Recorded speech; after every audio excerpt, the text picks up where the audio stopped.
Le score. Le score. Je devais créer et comprendre que nous aurions un entretien tête-à-tête. 18h30, 20h sur Radio Nova. Sur Radio Nova. Bon, à mon tour maintenant. On a écouté vos classiques, on va écouter les miens. Avec Charline Roux. Bienvenue dans le score sur Nova, votre rendez-vous quotidien qui compose la bande originale de son invité tout en le faisant parler. Ouais, alors je vais peut-être reformuler, ça sonne un peu garde à vue, j'ai l'impression. Anyway, conversation sur la musique au programme, entre autres réjouissances, puisque l'invité du jour a plusieurs cordes à son arc et plusieurs identités artistiques aussi. Chanteur d'asile, charmeur de et dans Serpent, comédien entre-temps, il est revenu sous l'identité qui l'a fait connaître en solo avec un 3e album désormais augmenté, de rêve parti à after party, du verbe partir et non pour désigner une folle soirée. Bonjour Lescope. Bonjour. Est-ce que je dis Lescope ou Mathieu Lescope ? Parce que j'ai vu qu'en fonction des activités, le prénom pouvait s'ajouter. C'est vrai. Mais on peut, oui, on peut tout à fait dire Mathieu Lescope. Ouais. Bah, je sais pas, où va ta préférence ? Mathieu, c'est bien. Allez, Mathieu, c'est bien. Un album repimpé, quelques dates à annoncer. Tu seras en concert demain au Théâtre Lino Ventura de Nice. Le 15, tu seras à Toulouse, à Concarneau le 22. Et à Paris, les 27 et 28 mars, ce sera à la Maroquinerie. C'est complet, sauf si vous allez faire un tour sur le site de Nova. Il y a des places à gagner. Il y a eu une cigale en avril, si je ne m'abuse. Ouais. Donc, j'ai envie de dire que là, c'est rodé sur l'album. Mais est-ce qu'il y a une forme d'anxiété ou d'impatience à l'idée de jouer ? Bah, de toute façon, l'anxiété, elle vient de l'impatience chez moi. Ah ouais, c'est lié ? Souvent, oui. C'est ça, c'est parce que le trac, en fait, c'est une envie d'y être déjà, une envie de bien faire aussi, et une impression qu'on va pas y arriver. Mais qui s'avère toujours fausse, normalement. Mais alors, c'est une impression qui te quitte à quel moment ? Vraiment, au moment où tu montes sur scène ou... À peu près, ouais, dans le premier quart d'heure. Ouais. Donc, l'heure d'avant, on fait quoi ? Bah, s'il n'y a rien à faire. Ça fait 20 ans que j'essaye de trouver une solution, mais il n'y a rien à faire. Ouais, il n'y a pas de rituel de... Non, il faut subir, quoi. Subir de plein fouet, et après on y va. Ouais, c'est ça. Ok, très bien. Il y a une question rituelle dans cette émission. Quel est ton rapport à la musique dans la vie de tous les jours ? Je ne parle pas de celle que tu pratiques, mais purement de celle que tu écoutes. C'est-à-dire mon rapport... Ouais. Je suis pas le consommateur de musique compulsif, je suis plutôt impulsif. Donc c'est à un moment paf, ça me prend comme ça. Mais j'ai pas de rituel. Je sais pas, il y en a qui vont écouter tous les matins. J'écoute une heure de, enfin je sais pas. Il y a des gens qui font ça, j'en sais rien. Mais en tout cas pas moi. Non, c'est moche. C'est vraiment quand ça me prend et puis quand je fais la cuisine aussi, j'aime bien. Je mets toujours un peu de musique et j'en profite pour découvrir des nouveaux trucs. Mais alors, à l'inverse, ça signifie que tu peux aussi avoir des longues plages sans en écouter. Ouais. Genre quand tu composes, par exemple, c'est-à-dire que ça peut, au moment où on compose, écouter de la musique, c'est bien parce que ça peut être inspirant, mais ça peut être aussi inhibant, parce que si on écoute que des chefs-d'œuvre, on se dit qu'est-ce que moi je vais rajouter derrière. Donc, non, mais globalement, c'est quand même toujours intéressant d'écouter des nouveaux sons, mais qui vont nous inspirer, parce que c'est vrai que moi, le problème, je trouve, c'est qu'on ne vibre jamais autant que pour les trucs qu'on a découverts quand on avait 15 ans. Et c'est pas faux. C'est vrai. Ouais. Plus rien n'aura jamais ce goût-là, je pense. Mais c'est peut-être malheureux de le dire, mais j'aimerais bien. Je sais qu'il y a des gens qui... Ou alors c'est des menteurs, peut-être, mais il y a des gens qui disent qu'ils découvrent... Chaque découverte qu'ils font, c'est comme si ils étaient de nouveau adolescents. Mais moi, je trouve que les trucs qui me font toujours vibrer, Bowie, Lou Reed, tous les classiques me feront toujours vibrer, quoi. Ah bah, ça tombe bien, puisque pour ouvrir cette émission, j'ai précisément choisi Lou Reed. On écoute Walk on the Wild Side. Ah. Le score sur Radio Nova. Lou Reed sur Nova, Walk on the Wild Side. En quoi cette balade de marginaux et d'excentriques a-t-elle parlé ou continue-t-elle de parler à Mathieu Lescope ? Je sais pas, pour moi, il y a tout là-dedans. Là. C'est la quadrature du cercle. Il y a à la fois le danger, il y a à la fois l'élégance, il y a l'écriture, une écriture sophistiquée sur une mélodie simple. Et c'est tout ce que j'aime. C'est comme un opéra en 3 accords, quoi. Et je trouve que c'est ce qu'il y a de plus beau. Enfin, pour moi, c'est ce qu'il y a de plus beau. C'est un émoi d'adolescence, Lou Reed, ou c'est venu avant ? Complètement, ouais. C'est un truc que j'ai découvert ça, je crois, c'était avec mes parents, Ouais. En roulant en voiture la nuit. Ça a dû passer à la radio. Ils m'ont dit, ah oui, ils m'ont décrit qui c'était elle, Auril. Et puis après, je me suis renseigné. Et cette chanson, elle finira jamais de m'émerveiller. Je trouve que chaque fois qu'on l'entend, je sais pas, elle a quelque chose vraiment elle a un pouvoir magique, je trouve, cette chanson. On parle aujourd'hui d'After Party, réédition de l'album Rêve Party, qui est sorti il y a 1 an et qui est désormais enrichi de 5 nouveaux titres et 2 remixes. On va commencer par du commentaire de texte, en l'occurrence du commentaire de titre. Rêve Party rimé avec une forme de mélancolie. After Party, toujours du rêve partir, renvoie à quel genre de départ ? Là, c'était vraiment pour la beauté du jeu de mots, hein, ouais. sur After Party. Mais sur le point de départ qui était donc l'album qui s'appelle Rêve Party, ouais. C'est aussi une manière de dire qu'il y a des... C'est à la fois une nostalgie, mais pas seulement. C'est aussi une manière de dire qu'il y a certains rêves qui s'en vont et c'est pas plus mal qu'ils s'en aillent. Il y a aussi des mauvaises habitudes, des mauvaises fréquentations qui vont avec des espèces de rêveries de jeunes hommes en ce qui me concerne, ouais. Et qui peut-être dans lesquels j'ai peut-être perdu un peu de temps et c'est bien de les laisser partir aussi. Ouais, puis de toute façon, le principe du rêve, c'est qu'un rêve chasse un autre. Oui. Enfin, en tout cas la nuit, donc a priori, il n'y a moment, pas de raison que... Il y a un réveil aussi. Ouais. Peut-être aussi. C'est aussi ça, cet album, il parle aussi de ça, de mon réveil. Hein, moi, je pense que pendant longtemps, enfin, toute la première partie de ma carrière, on va dire, même si ce mot est un peu vilain, mais on va l'utiliser quand même, toute la première partie de ma vie, disons, d'artiste, je me suis un peu laissé faire. Enfin, c'est-à-dire que ouais. les choses, je naviguais à vue, je suivais comme un chien errant. Voilà, ça sent la crêpe par là, je vais par là, quoi. Mais je pense que sur cet album-là, et dans les années qui ont précédé, qui ont permis la gestation de cet album, c'était vraiment là des vrais choix que j'ai fait. Je pense, voilà, j'ai un petit garçon maintenant, je suis obligé de faire des choix maintenant. Faut arrêter de vivre comme un adolescent, justement. Comme un chien errant. Comme un chien errant. Petite modif de pochette aussi, la belle voiture aux pneus crevés. La pochette n'est plus rouge mais rose, c'est-à-dire qu'on adoucit ou on raconte complètement autre chose. On détourne, on fait un clin d'œil et puis le rose, c'est une couleur que je trouve assez inspirante. Elle veut dire plein de choses. Le rose, c'est une drôle de couleur. Ouais. Les 5 titres additionnels, ils sont nés quand ? C'est-à-dire qu'ils sont nés entre la sortie de l'album et la réédition, ou ils ont été conçus au moment de Rêve Party ? Non, ils ont vraiment été conçus au printemps dernier, quoi. Ouais. Pendant des petites pauses entre deux. Je venais de commencer la tournée en mars, et puis à un moment, je me suis retrouvé chez moi. C'était au moment quand il y a toute la période où il y a les ponts là. Ouais. Voilà. et j'avais du temps. J'étais tout seul chez moi avec mon fils, et je me suis dit allez, c'est le moment de. Mais d'ailleurs, je me suis posé la question, comment est-ce que tu décides, puisque quand t'es artiste, t'es aussi le chef, comment est-ce que tu décides des titres qui passent le barrage au moment de la sortie de l'album, à l'instant T ? Est-ce que tu composes beaucoup plus que tu ne mets sur l'album ? Ou globalement, c'est assez resserré ? Non, parce que tout ce que j'écris est bien. Donc. Non, mais c'est pas vrai. C'est possible aussi. Ça m'arrive. Non, ça m'arrive. En fait, non, mais une fois qu'ils sont en fait. C'est-à-dire qu'il y a plein de trucs que je termine pas, mais c'est des trucs que j'estime pas être assez bons pour aller jusqu'à les enregistrer. En général, quand je les ai enregistrés, c'est parce que les morceaux, à la base, je les trouvais bien. Mais ça m'arrive rarement d'aller vraiment jusqu'à terminer un morceau et à me dire « Oh non, en fait, c'est pas assez bien, je le sors pas ». Mais par contre, ça m'arrive beaucoup de jeter des débuts, des maquettes, des démos, les 5 nouveaux titres, Message acide, Prénom gravé, Mélancolie, Extatique et L'hiver sur tes lèvres, qu'on écoutera juste après la pub. Le score sur Radio Nova. Nova. L'hiver sur tes lèvres. En temps normal, je demande à l'invité d'évaluer la musique. Bon, ici, c'est compliqué. Je vais plutôt demander la genèse du morceau à son créateur, Lescope. Enfin, sauf si tu veux donner une évaluation sur ce morceau. Hein. C'est vraiment... Je le trouve super, moi. C'était débile. Je sais plus. C'était un scroll. J'étais en train de scroller sur Instagram et je sais plus. À un moment, j'ai vu une vidéo.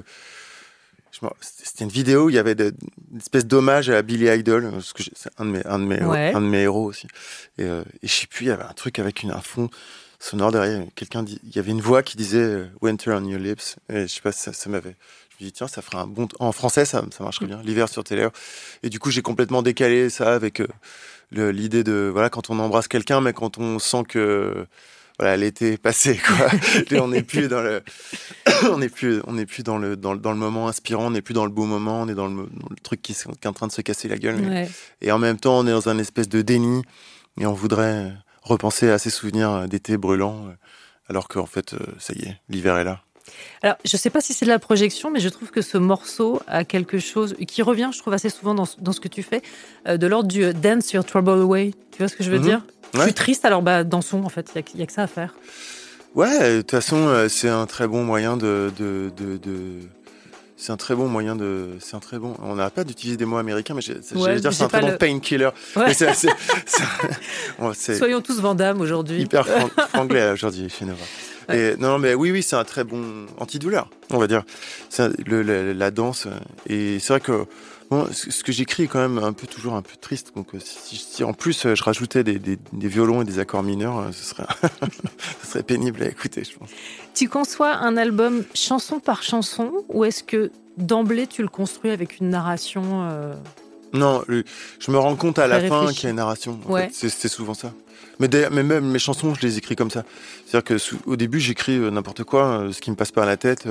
J'ai une phrase que, comme je te disais, tu vois, Winter on your lips. Je le traduis en français, l'hiver sur tes lèvres. Ah, ça sonne bien. Qu'est-ce que je pourrais raconter avec ça ? T'écris une phrase qui rime. Tac, tac, tac. Puis au bout d'un moment, c'est comme un espèce de tarot divinatoire, quoi. Au travers des rimes, il y a une histoire qui se dessine. Et puis à un moment, ah tiens, ça pourrait parler de ça. J'ouvre des guillemets. Les albums, ce sont comme des romans. J'adore les tubes, mais je préfère lire Guerre épée en entier plutôt qu'un seul chapitre. Mathieu Lescope, dans le texte, dans Les Inrocks. Alors, After Party, c'est quel genre de littérature ? Ah, bonne question. C'est moins tarabiscoté que Tolstoï. Ouais. Mais c'est moins philosophique aussi. Non, je sais pas, si c'était un livre, ce serait peut-être... Moins que zéro de Bret Easton Ellis. Ouais, très bien. Quelque chose d'inquiétant aussi en même temps. Inquiétant, mais avec des lignes claires. Ouais. Pour revenir à Rêve Party, que je vais qualifier de matrice d'After Party, au moment de sa sortie, tu en parlais comme de ton album le plus personnel. Tu le disais tout à l'heure aussi, Rêve Party, c'était sortir d'un rêve, se réveiller, j'imagine, une forme d'impulsion, ce qui peut être aussi salvateur que douloureux. Est-ce que tu as toujours une sensation sur After Party d'un truc extrêmement personnel, ou en tout cas plus qu'avant ? Oui, maintenant, je pense que voilà, cet album et cette réédition, c'est la première fois dans ma vie que je fais vraiment un choix. Enfin, que vraiment je m'implique dans... c'est pas que je m'impliquais pas avant, mais je suivais un courant. Et pas artistique, mais je dis suivre un courant. C'est-à-dire que je suivais un courant de ma vie, quoi. Ouais. Au gré des rencontres que j'avais. Là, toutes les rencontres que j'ai faites pour cet album-là, c'est moi qui les ai provoquées. Et alors qu'avant, je prenais les choses comme elles venaient. Mais c'était bien aussi. Mais je pense disons que je crois que chez moi, ça a marché jusqu'à un certain âge, et il y a un moment où... Ah merde, ça y est, c'est l'album de la maturité. Je suis contente, c'est toi qui le dis. Non, mais je me rendais compte que ce que je disais sonnait album de la maturité. Mais peut-être, je sais pas si c'est de la maturité, mais peut-être, de l'âge adulte. Bah oui. C'est un album conçu avec une nouvelle équipe qui est réalisée par Thibaut Frisoni, qui est un collaborateur de Bertrand Belin, qui est mixé par Ash Workman, qui bosse notamment avec Metronomy et Malik Djoudi. Qu'est-ce qu'ils ont apporté, ou en tout cas peut-être changé à ta manière de travailler ? Je pense justement une écoute de mes choix à moi, et de savoir. Moi, j'avais des idées assez claires sur ce que je voulais pour cet album. J'avais beaucoup plus travaillé en amont, et ils ont été à l'écoute de mes idées à moi, et faire en sorte de les magnifier, enfin de leur donner une forme définitive et une forme de les embellir, quoi. Sur cet album aussi, les collaborations de Laura Cahen, Isia, Allo Maud, d'aucuns parleraient d'un ajout de douceur, de voix féminine. Que nenni. Est-ce que c'est aussi une manière de rebattre les cartes en musique ? De rebattre quelle carte ? Celle de la traditionnelle douceur féminine dans les voix, incarnation, face à... c'est justement... Parce que là... Je pense que le féminin est comme le masculin, il est à la fois, il peut être doux et il peut être dur et fragile à la fois, comme je dis dans une d'ailleurs un des duos avec Isia. Je pense que aujourd'hui on a balayé on a assez balayé le spectre des stéréotypes de genre. Justement, je pense, il y a des, par exemple, Effrayé par la nuit, qui est le duo avec Laura Cahen, il contient une certaine douceur. Ouais. Le duo avec Isia, il est différent. Il y a plus de c'est plus rugueux, puisque c'est une histoire aussi de séparation. Et puis il y a la personnalité d'Isia qui est aussi dur et fragile à la fois, je pense. Moi, je suis un peu comme ça aussi. Ouais.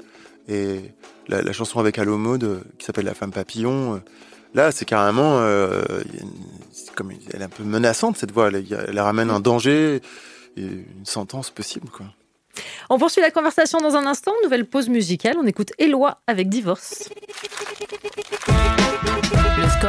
Le score sur Nova, sur Radio Nova. Avec Charline Roux. Divorce, c'est signé Éloi, une artiste dont j'ai cru comprendre qu'elle plaisait beaucoup à Mathieu Lescope. Ouais, j'aime beaucoup. Je pense que c'est un des meilleurs trucs qui soit arrivé à la pop française ces derniers temps. Ouais. Ouais. On parlait d'une incarnation de la douceur qu'on attribuerait aux femmes. Voilà, il y a quelque chose de très incandescent. Mais il y a aussi une douceur, je trouve. Enfin, en fait, justement, c'est très... Il y a les deux, c'est doux, amer, je trouve. Il y a une violence, mais il y a aussi quelque chose de il y a beaucoup de beauté dans ses textes, dans sa façon d'écrire. Je trouve que c'est très chouette. On s'est croisés l'autre jour dans la rue. On s'est reconnus et tout. Il me dit, j'écoutais La Forêt quand j'étais au lycée. Je dis, merde, ça y est. C'était toi, entre autres. Ouais. mais je trouve qu'elle est vraiment super et je trouve que son album est excellent. J'en reviens à Rêve Party et de fait à After Party. Sur l'album, il y a ce titre, Exotica, dont le clip démarre ainsi. Une salle de casting, un candidat sur scène, qui est joué par Félix Moati, et ceci. Dans la forêt, je te retrouve à l'heure opportune. Un rendez-vous improvisé sous la lune. Sourire crispé. Situation compliquée. Je sens ton souffle qui me frôle le cou. Le pistolet chargé me caresse la joue. C'est bon, on a compris l'idée, merci. D'accord. Personne suivante, s'il vous plaît. Le suivant, dont le nom sera écorché en Lescaut, par Carole Rocher et Émilie Mazoyer, c'est toi. Le clip est réalisé par Ovidie. Est-ce que c'est un clin d'œil ou la clôture d'un chapitre ? Parce que tu parlais de Dans la forêt il y a un instant. Oui, c'est un clin d'œil, il y a pas mal de trucs. Ouais. L'album s'appelle Rêve Party, là c'est un clin d'œil clairement à mon passé et un morceau avec lequel tout a commencé pour moi, en solo en tout cas. Et c'est aussi un clin d'œil à la série d'Ovidie dans laquelle j'ai joué. Absolument. Des gens bien ordinaires et donc c'est dans un monde où les rapports de genre sont permutés et un monde où les femmes ont les pleins pouvoirs et martyrisent un peu les garçons.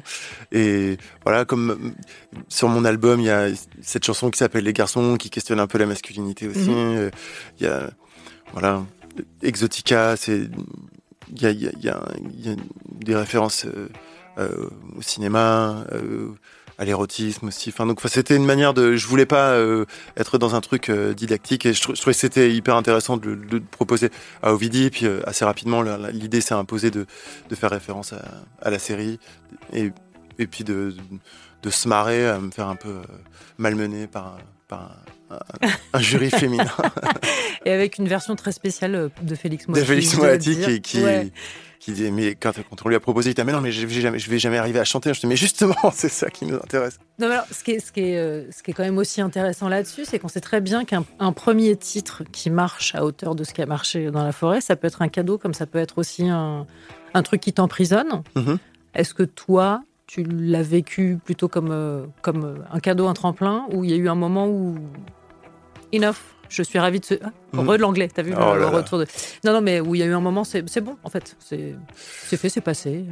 C'est-à-dire que ça, c'est des problèmes de riches, quand même. Et non, moi, j'ai galéré assez longtemps avant d'avoir un tube pour que... Quand j'en ai eu un, j'étais quand même assez content que ça arrive. Donc, non, je trouve que c'est bien, c'est un étendard. C'est le morceau par lequel tout a commencé. Et j'en suis très fier. Mais j'ai la chance aussi d'avoir... de m'être fait connaître avec un morceau que j'assume et que j'aime. Alors que je connais d'autres artistes que je ne nommerai pas, mais où c'était plus douloureux. Parce que des fois, il y a des tubes sur des hasards ou sur un remix qu'on n'aime pas. Et c'est... Ça peut être compliqué. Mais moi, c'est un morceau que j'aime beaucoup. Non, je l'assume complètement et je le revendique. On continue la conversation dans un instant. Je te propose d'écouter, si ça te va, Taxi Girl, Chercher le garçon. Je connais pas. Le score sur Radio Nova. Taxi Girl sur Nova, Chercher le garçon, un titre que j'ai donc fait découvrir. D'ailleurs, c'est mieux plutôt en français. Ouais. Quand on fait des vannes, vaut mieux les faire en bon français. Allez, scope, voilà. Bon. Taxi Girl. C'est vrai que j'en avais jamais entendu parler. Ouais, bien sûr. J'imagine. Non, c'est vrai que c'est un autre. C'est un peu le Walk on the Wild Side de la New Wave française, quoi. Ouais. Quelque chose de cet ordre-là. La question du genre de la musique, du où est-ce qu'on te range chez le disquaire, ça t'agite ou ça t'amuse ? Je pense que c'est assez facile. Moi, je pense que être un héritier de ça, de Taxi Girl, de tout ça, de la New Wave, d'une certaine idée de la New Wave et de la pop, disons, française, quoi. Moi, j'aurais tendance à dire pop, mais c'est vrai que souvent, quand on me demande de décrire, je dis New Wave. Qui est plus très new d'ailleurs, mais est-ce qu'elle est encore wave d'ailleurs? Mais c'est sûr que c'est dans cette famille-là et c'est une certaine idée une manière de faire des chansons, une idée de la pop esthétique qui me tient à cœur. Ouais. Asile, ta première expérience musicale était plutôt du côté du rock, de la force. L'escope a de multiples facettes et entre-temps, il y a eu aussi Serpent.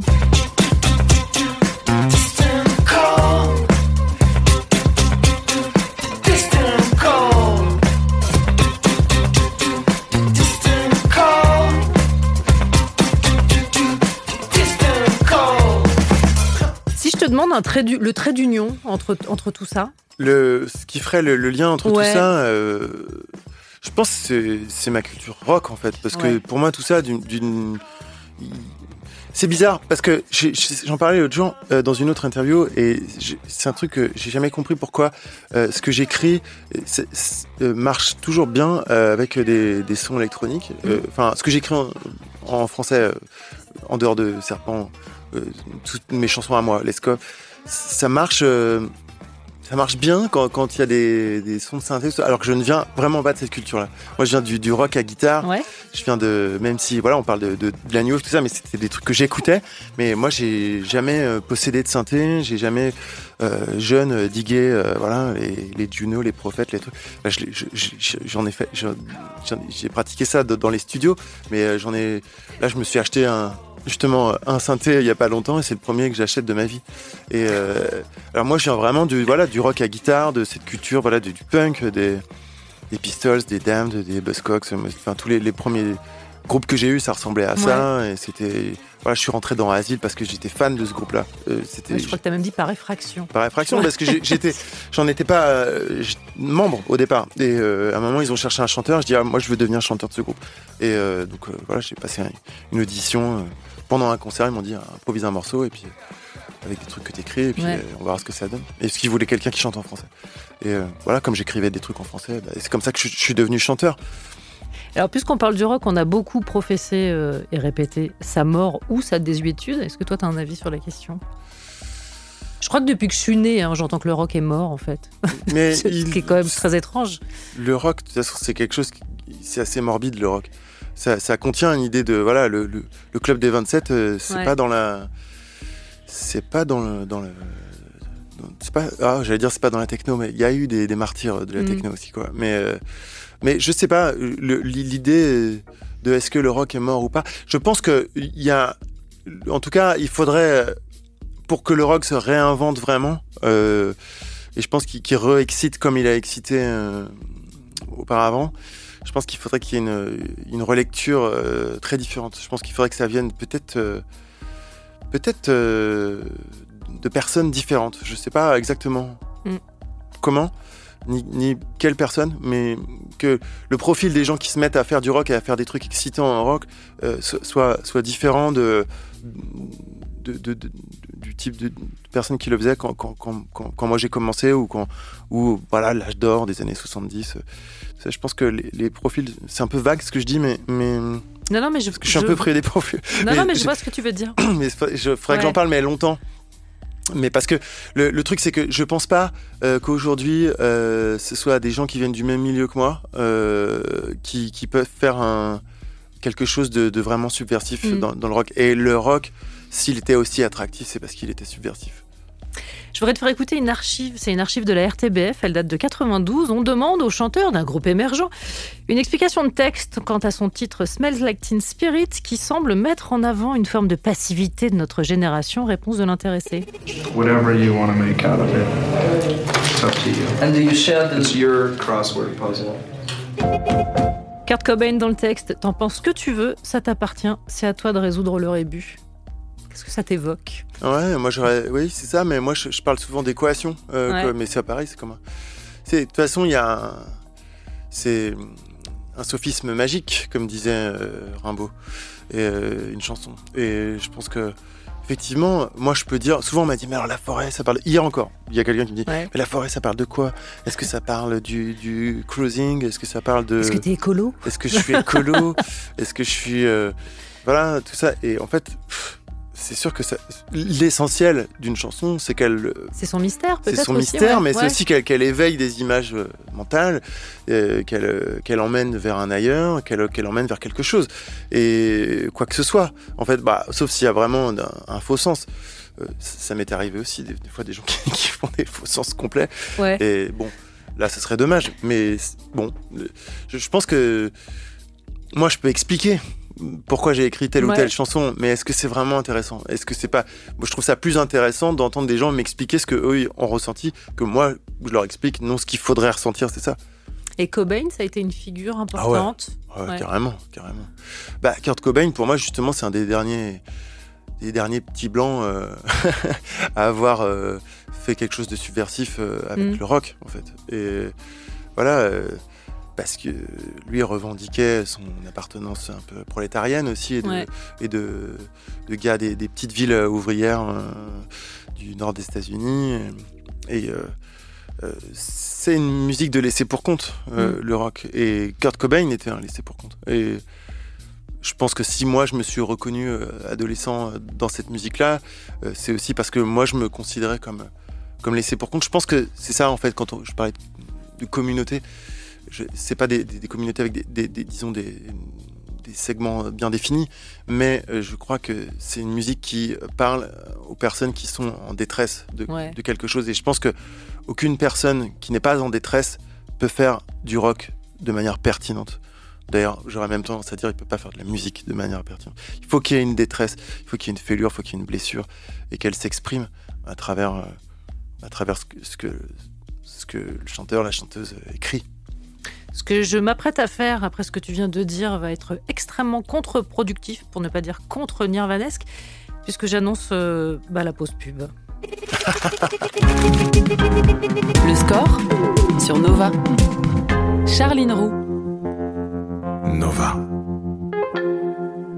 Toujours en compagnie de Mathieu Lescope. Là, je décline le prénom, puisqu'on va venir à une autre partie. Tu as aussi une formation, une expérience de comédien. Est-ce que tu dirais qu'elle nourrit celle de musicien ? Oui, parce que je pense que... pour interpréter les chansons, il faut quelque part... Enfin, je pense pas que moi, en tant que chanteur, je sois un personnage, mais je pense que les chansons en soi sont un peu des personnages, des personas, quoi. Enfin, c'est-à-dire que il faut savoir les incarner. Et je pense que moi, j'aime beaucoup le fait d'interpréter. Je pense que l'autre jour, je voyais une interview de Liam Gallagher là, qui disait c'est quoi le plus important, c'est l'écriture ou c'est l'interprétation. Et lui disait l'interprétation. Mais non, mais c'est vrai. Ouais. Il a raison, je pense. Enfin, je pense que beaucoup de gens peuvent écrire des chansons, mais pas tout le monde peut les interpréter de manière intéressante et les faire vivre, quoi. Et moi, je pense que c'est ça qui me passionnera toujours autant, c'est dans le fait de monter sur scène, c'est d'interpréter la chanson, d'essayer de faire donner, de les faire exister les mots, de les faire résonner dans l'espace et de rendre tout ça crédible. Parce que je pense que c'est ça qui fait un bon ou un mauvais texte, mine de rien. Parce qu'il y a une bonne matière au départ, évidemment, une bonne matière ou une mauvaise matière dans une chanson. Mais je pense que un mauvais texte mal interprété peut sembler mal écrit. Et je pourrais même dire que l'inverse peut marcher aussi. Des fois, j'ai pas un exemple comme ça, mais une reprise d'une chanson un peu ringarde ou un peu cucu, des fois, elle peut aller être chantée par quelqu'un, tout d'un coup, elle sonne différemment. Je sais pas, par exemple, Philippe Catherine qui avait repris Partir un jour de To Be Free. Ouais, bien sûr. Et on était là, tout d'un coup, la chanson me touchait, j'étais là, mais ça, c'est étrange. Alors qu'au départ, cette chanson, bon, on va pas se mentir, c'était pas notre coup de cœur, mais voilà, il y a plein d'exemples comme ça. Parle pour toi, moi, vraiment, je sais ça. Non, pardon. Non, mais des fois, voilà, je trouve qu'une interprétation peut faire un mauvais ou un bon texte. Et je crois que tout le monde l'a enregistré, parce que c'est aussi ce qu'on voit dans les télécrochets, globalement. On voit énormément de principes de réinvention de chansons. Bah, bien sûr, donc, de la force de l'interprétation. Toi, t'es monté sur les planches, t'as joué Paranoid Paul, sous-titré You Stupid Little Drummer, c'est ça? Drummer, c'est un autre truc. C'est autre chose. Au cinéma, on t'a vu dans le film de Nin Antico, Playlist, dans lequel tu jouais un auteur de BD, si mes souvenirs sont bons. Tu en as parlé aussi, tu as joué dans Des gens bien ordinaires, la série qui a été réalisée par Ovidi. Laquelle de ces expériences, tu dirais, t'as le plus rapproché de ton activité principale? Est-ce que c'est la scène, par exemple, le théâtre ou... Oui, parce que déjà, je chantais aussi dans cette pièce. Et oui, puis l'écriture de Simon Diard, l'auteur de la pièce, est très pop culture. Donc, c'est sûr que je pouvais y retrouver plus de points communs avec ce que j'écris moi. Et la façon dont je le chante sur scène. Mais après, tout ça, c'est enrichir. Voilà, c'est une boîte à outils. De toute façon, pour ça qu'aujourd'hui, j'aime bien me diversifier, essayer d'aller voir un peu partout. Là, en ce moment, je suis en train d'écrire un roman. Voilà, et tout ça, l'un nourrit l'autre. Voilà, je pense que à l'âge que j'ai, je pense pas que je puisse me dire, allez, je fais que ça. Ce serait j'aurais l'impression de me réduire et voire de me trahir. Intéressant que tu écrives un roman avec ce que tu disais tout à l'heure, qui est que quand tu écris une chanson, elle prend forme, l'histoire prend forme au fil. Là, du coup, c'est... Le roman, t'es un peu obligé de savoir où tu vas, mais t'es un peu obligé de pas savoir, enfin d'accepter une part d'inconnu. Et d'ailleurs, je découvre ça parce que c'est mon premier roman. Et des fois, il y a aussi de l'improvisation, quoi. Des fois, je me dis, tiens, cette phrase-là, j'ai envie de l'écrire juste parce qu'elle sonne bien et voyons où ça me mène, quoi. Et après, mince, alors j'ai écrit ça, je suis obligé de me débrouiller avec ce qu'elle contient comme charge, cette phrase. Donc, oui, ça marche aussi pour raconter une histoire, un roman. Incarnation toujours, mantra peut-être. Voici un extrait de film que j'aimerais que tu me commentes. Whatever you want to make out of it, it's up to you. And do you share this your crossword puzzle? Hit de Michael Mann, c'est De Niro à Pacino, et dans un entretien que tu as donné à Gonzaï, tu parles de cet extrait précis. C'est marrant, ça m'était familier. Et je disais quoi? Je disais quoi donc? Tu disais que tu penses souvent à ce dialogue il faut savoir tout plaquer en 30 secondes, et tu appliques ça au métier de chanteur. Je pense qu'il faut savoir des fois... De l'art de se diversifier. Oui, de l'art de se diversifier, puis il faut prendre des décisions radicales. Et je pense que j'aime la répétitivité, mais la répétition, enfin, à part dans le sens répéter les morceaux, mais sinon, la répétition dans le sens monotone, la monotonie, elle est moribonde, elle est vraiment... Il y a des moments, et comme moi, je suis quelqu'un qui a tendance à chercher... quand quelque chose me rassure, je me dis, tiens, je vais rester là. J'ai une tendance à ça, donc je suis obligé, des fois, régulièrement, de me sortir de mes gonds. Et de me dire, voilà, il faut que allez, plaque tout. Je sais pas, fais un move et barre-toi ailleurs. Et c'est mon parcours d'artiste est jalonné comme ça de décisions radicales et de départs inopinés. Pour clore cette émission, ou en tout cas la partie qui m'incombe sur le choix de la musique avant de te laisser la main, Metronomy The Bay. Le score sur Nova, sur Radio Nova. I think I'm going to fall. Oh, fucking hell. Métronomie sur Nova The Bay. Est-ce que je te soumets le titre dans la mesure où vous avez un collaborateur commun, Mathieu Lescope? Et comment ça, ça veut dire quoi, soumettre le titre? Pour avis. Un avis, c'est un chef-d'œuvre, ça, de la pop anglaise. D'ailleurs, on s'est rencontrés pendant que je mixais l'album avec Ash Workman. On s'est rencontrés avec Joseph dans un ice cream parlor. C'est vraiment l'émission franglaise, hein. Moi j'aime bien. Ouais, je l'ai fait exprès, je l'ai bien dit, t'as vu, avec le bel accent et tout. Alors que t'aurais pu dire marchand de glace. Marchand de glace, mais ça tape moins bien pour la légende. C'était un espèce de truc un peu... Non mais c'est un peu à l'ancienne, c'était un côté un peu diner, là, c'était un peu années 50, là, un peu art déco. C'était mignon. Et voilà. Très bien. C'est le moment que normalement les invités redoutent un peu et que moi j'aime bien parce que je suis une grande sadique. Une rafale de questions sur la musique. L'idée c'est que tu répondes du tac au tac. Et moi je ne peux pas te demander de justifier tes réponses. Est-ce que tu es prêt à te livrer à l'exercice? Tac au tac sans justification? Oui. D'accord. Peut-être tu t'en demanderais quand même parce que je suis très cruelle. Allez, c'est parti. Quel est le titre qui symbolise le mieux l'enfance ou en tout cas la tienne? Horrible. Attends. Je sais pas. Si. Devil Inside de In Excess. Parce que c'est le premier 45 tours que j'ai acheté. J'avais 8 ans. Le titre qui symbolise le mieux l'adolescence? L'adolescence, Smells Like Teen Spirit de Nirvana. Ton hit de karaoké ou de douche, si tu es timide et que tu ne chantes pas au karaoké? J'ai fait une brillante reprise de Space Oddity l'autre jour. C'est dommage que vous n'étiez pas là. En karaoké, l'autre jour, franchement, j'étais content de moi. Si quelqu'un a les vidéos, n'hésitez pas à les partager. J'ai bien peur qu'il y en ait qui ait cette vidéo. Quel est le titre qu'on serait peut-être surpris de trouver dans tes playlists? Plein de trucs. Moi, je garde c'est aussi un truc lié à l'enfance, mais je garde une affection pour Mylène Farmer. Quel titre en particulier? Désenchanté, comme tout le monde. Bah oui. Le titre qui te propulse immédiatement sur la piste de danse? Billie Jean. Et le titre qui t'en fait immédiatement sortir? Les lacs du Connemara. Merde, je vais avoir des ennuis comme Juliette Armanet. Ta chanson de comédie musicale préférée? Ma chanson de comédie, Sweet Transvestite de Rock Horror Picture Show. Le titre que t'as le plus écouté ces derniers jours? Stanley de Camille Schmidt. Et la chanson dont tu as un mal de chien à te débarrasser une fois que tu l'as en tête? Moi, t'as cité la mienne il y a quelques secondes et je pense que je prends du terre brûlé jusque demain. La forêt. De Lescope. Je connais, j'aime beaucoup. Voilà, c'était sans douleur. Tu as vraiment répondu du tac au tac. Je rappelle donc les multiples actualités. La réédition de l'album Rêve Party, qui s'appelle donc After Party. Et puis les dates de tournée. Donc demain à Nice, le 15 à Toulouse, Concarneau le 22, Paris les 27 et 28 mars, ce sera à la Maroquinerie. Je vous rappelle que c'est complet, mais qu'il reste des places à gagner sur le site de Nova.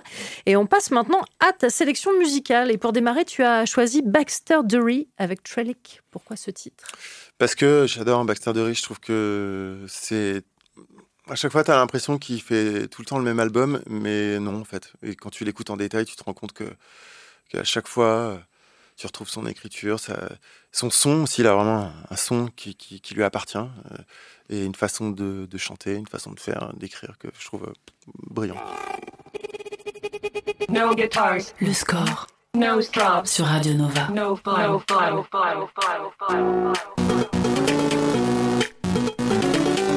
Nova. Althea and Donna pour clore le score et la playlist de Lescope. Merci beaucoup d'être venu faire un tour dans ce studio. Merci à vous. À très bientôt. Invité. Bonne tournée. Bon tout, quoi. Allez, on y va, c'est parti. Et bonne écriture de roman, surtout. Ouais, c'était ça, du pain sur la planche. Là. Ouais. Il est 20h, il est grand temps de retrouver David Blo et le Nova Club.